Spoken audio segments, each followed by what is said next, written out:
Hi, and welcome to Off the Beaten Tracks, the only show on YouTube that can still fit into its prom dress.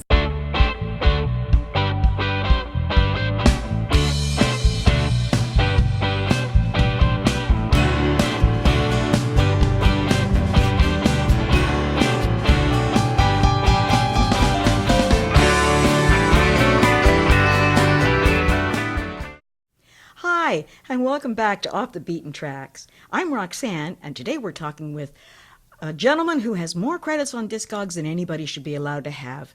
Today we're talking to Bob Cohen. Hi, Bob. Hi, how are you? So how did you wind up meeting Jesse? Ooh, you know, I used to see Jesse when I was 15 at the new Penelope. Oh, my. Do you remember that place? Nope, never been. Okay, well, that could be I had a very small world. That could be another show, actually. I was working with Claude Dubois at the time, with a guy named Chris Castle, who was the drummer on that, one of the drummers. And Marty Harris, who was the co-producer of that, was the bass player. He had been with Jesse for quite some time. And he heard me with Chris playing with Claude, and they needed a touring band. So we were engaged for that initially. Then somehow I found myself, I think this was half done by the time I came in. I was brought to Jesse's home, which I think was on Marcel. My goodness, I lived right on the corner from there. Well, there you go. I might be wrong with the street. But anyway, it was one of those duplex places. And he had his cave with all the recording stuff and the amps. And I went in, and I didn't know any of his songs except Yankee Lady and those, you know, the early ones. And we played for an hour or two, and that was it. I had the gig. When Jesse would bring you a song, basically say, okay, you're going to be taking the solo on this. Mm-hmm. Was that something that he would sort of have an idea, or did he just throw it in your lap and say, take it away? Good question. Just when we did this, it was handled just about the same way I would do any other work.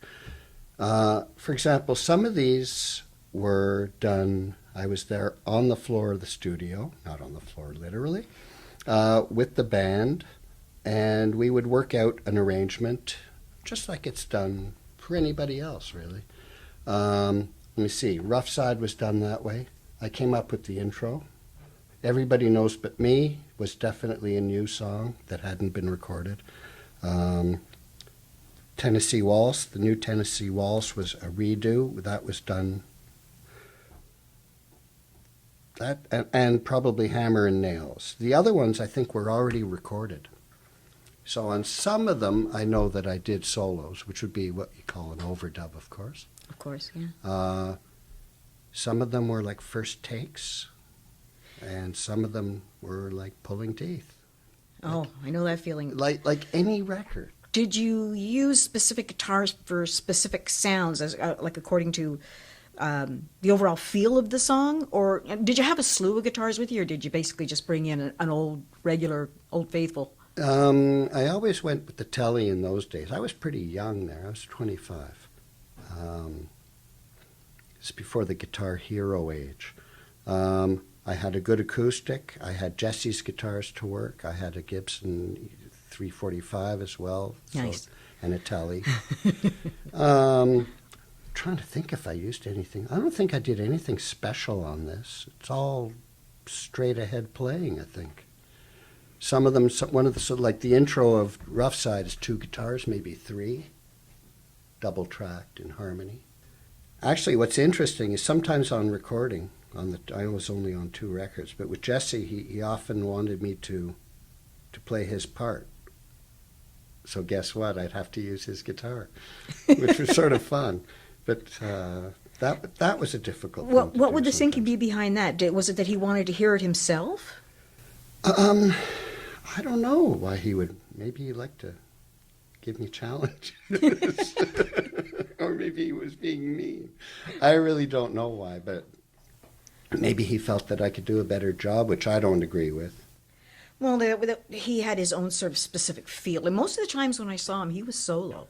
Okay. So he I played was like used to, that then too. Yeah. So he was basically a guy and a guitar, but he would enthrall the entire room. Well, that's what we remember from him from like the late 60s when he used to play in Montreal as a solo. Mm-hmm. And he has that sort of sparse, I don't know what to call it even. Sort of chicken picking. Yes, but not really. I could picture him doing Twigs and Seeds, standing there, just guitar, just picking away, and the whole song was there as though there was a whole band behind him. Funny because he I always think about that. I played his part in that, and I actually the little licks that I do are actually his licks that I'm playing. That's that I knew sort of so what well. I thought. Yeah.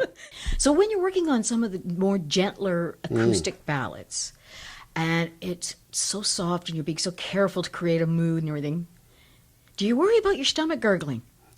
Well, it depends on what part of the day is. It's true. Sometimes when you're doing acoustic, there's a mic, a very hot mic, and it's right there. Basically, you learn not to breathe at the wrong times, and try and keep the liquids from gurgling. Actually, Well, because I used to call it jingle tummy. the body of the guitar would be the perfect echo chamber, wouldn't it? Yeah, yeah. It amplified every little sound. Yeah. Oh, my So goodness. like when if there's a pause at that, I mean anything in the proximity of the mic is going to get picked up. So you learn how to. Right. And then you when you start playing. Of course, it's the same with Yeah. vocals. But that would apply to anything that you're playing at a low level or in a delicate passage. It seems to me that this album was put together differently than the previous albums. I'm trying to remember whether the album was done previous or post to Jesse getting his pardon. I have a feeling that at least the mechanics had been laid down that he was going into the States. Perhaps we had already done some gigs. I know we did it in Toronto, so I suspect that we hadn't yet played in the States. I think it was after this album that... I think Albert wanted a hit. Yes, and I think it was after this album that there was the first major U.S. tour. This was before? After. After, really? Okay. But I know that they wanted a hit, Right. so they got a producer. Brian Ahern. Brian Ahern. And how was he as a producer? Very efficient. He knew Eastern Studio. That's not there anymore. I assume we did a bit of rehearsing before, but maybe not. I mean, the band was pretty tight at this point. Basically, we went in and we cut basic tracks. I think it maybe took 2, maybe 3 days. Very little soloing done at that point. It was just basic tracks, like any record would be made. Right, just the beds. And then, as you can see, you look at it, it was fleshed out and studded with cameos.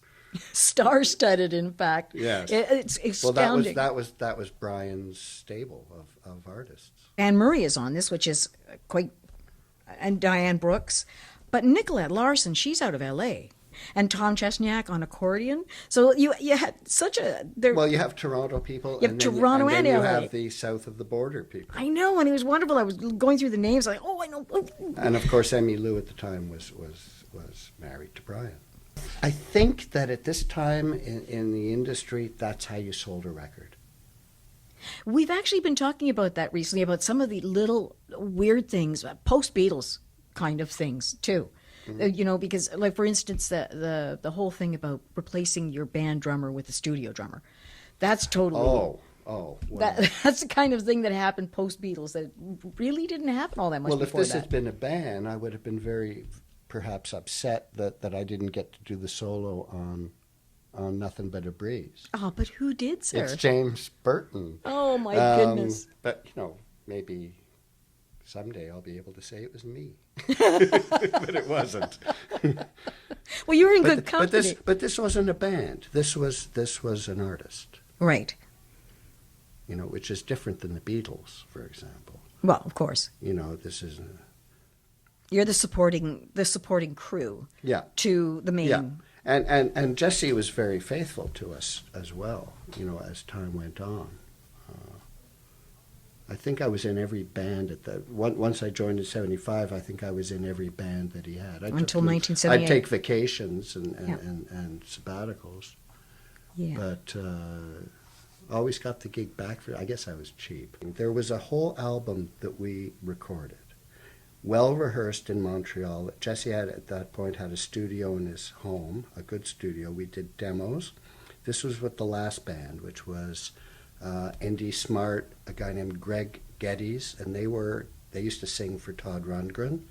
And we had a Toronto guy named Paul Booth. And this was quite a different band.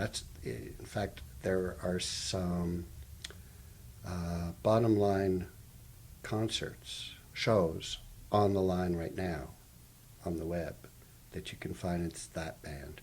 It's quite rock and rolly. We had a sax, no pedal steel. And we did this record and recorded it, again at Studio 6 in Montreal. We went out to LA and did overdubs on it and vocals, the whole thing, and Jesse went, eh. Really? Never released. To put the time on it, I'm not so good with time, but one of the songs that we worked out, and I, Say What, you know this tune? Mm-hmm. Which became a hit. The only top yeah. 40 hit he had. I arranged I have to say it, I arranged the bridge for that. So I should have had a credit for that, for writing to about maybe 10%, but I didn't take it, and it doesn't matter. And there were songs on that. I've been searching for the tapes for that. I lost a box of tapes. I had them. Everybody's got that story about the tapes that got away. I had the reduction mixes and rough tracks and everything. Boy. Basic tracks. That would be something else. Because there are 3 or 4 songs on there that he never did, and they don't exist. I have searched multiple times on YouTube to get a live version of Midnight Bus, which has always been my favorite Jesse Winchester The song? tune. Yes, and there is none. I do not know why. Did we not do that at the duplex we did from Montreal? I am not sure, but I'll it's check not. that at home It's not for you. on YouTube. I'll tell you that. If I find it, it'll be yours. Yeah, it's a fabulous song. I always love that. It's just the feeling of motion. The song is so beautifully put together. Yeah. Well, that's Robbie Robertson. Yes, who of course Jesse was Robbie Robertson's protege at the beginning. Yeah.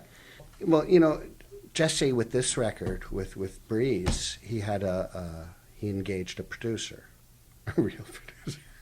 I mean, all the albums before he had co-produced. Even with Robbie, Jesse was pulling the strings. And then he did auto-produced, with Marty and Chuck. After this one, Jesse always had a producer, and what he would do, he would seem to hire people who he admired. Willie Mitchell, Norbert did one. Norbert Putnam. I don't know who else did his records because I didn't buy them, but I think it made it easier for Jesse to be an artist, to not have to make those decisions and look at himself microscopically. So he escaped it. So earlier I introduced you as the man with 108 credits. Yeah. Now, looking down the list, we would like to have you on several more times. Are there any in this list that you might particularly want to talk about? For instance, it says here that you were the engineer on a 1993 Janis Joplin album. What? Well, that's what I've got. Wait a sec. No. Oh, here we are live, folks. No. I don't know where they got that. This is another one. Commander Cody? It's not you. No, there's another Bob Cohen. Sorry, Bob Cohen, the other. You're free to call me anytime you want. Here we go, folks. History is being rewritten as we speak. Okay, wait, let me, okay, well, Gino Socio. Yes. You did too? Yes. I was the disco guy in Montreal. Yes, you were saying, and Danielle Lavoie did. Passy Gallant. Drums. Here I am on drums. When you see things on Discogs or wherever, this is me. This is a biggie here. If you ever want to do something about that. Greatest tour bands ever recorded. Okay, the rest are okay. No klezmer. That's the this You other. draw the line at klezmer, is that it? The other Bob I love Cohen klezmer. the other Bob Cohen is a folklore and roots producer in the States. Oh. I don't know where he is. And somewhere along the line, it's gotten mixed up in your own credits. It Well, as long just- as the money's pouring in. Oh yeah. Right. Right. I'll just steal this marker. Yeah, Janis Joplin. Well, actually, who played with John Till? Who replaced? Maybe maybe there's a connection there. John Till replaced me once on a tour, a leg of a tour, and he was in the Pearl. And wasn't that Bill King as well? Tilt Boogie. Full Tilt Boogie? I think Yeah. I think Bill King as well was keyboards for that. Was he? I think he might have been. No kidding. I didn't know that. Yeah. And Kenny Pearson, of course, on B3.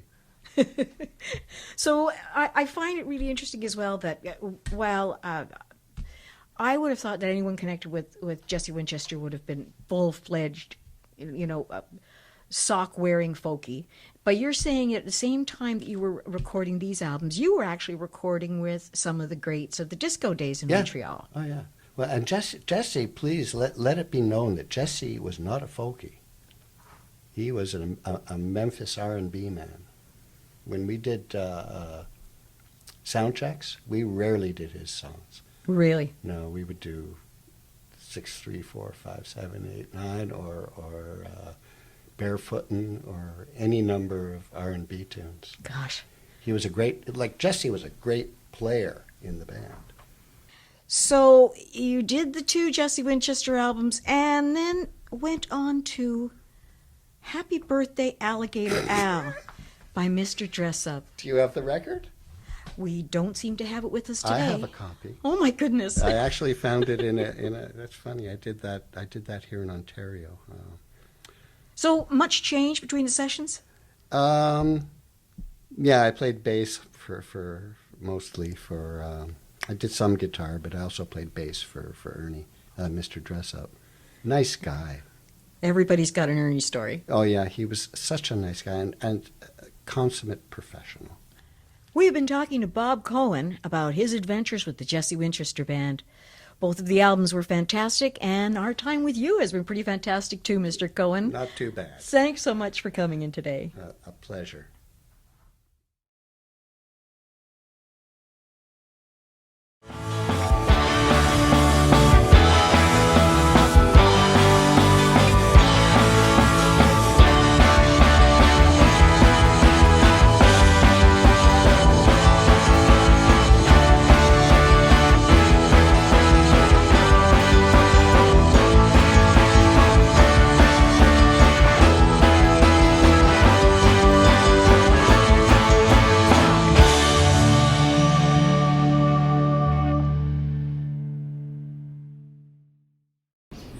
Do you suppose cats ever get pissed off having to do it doggy style?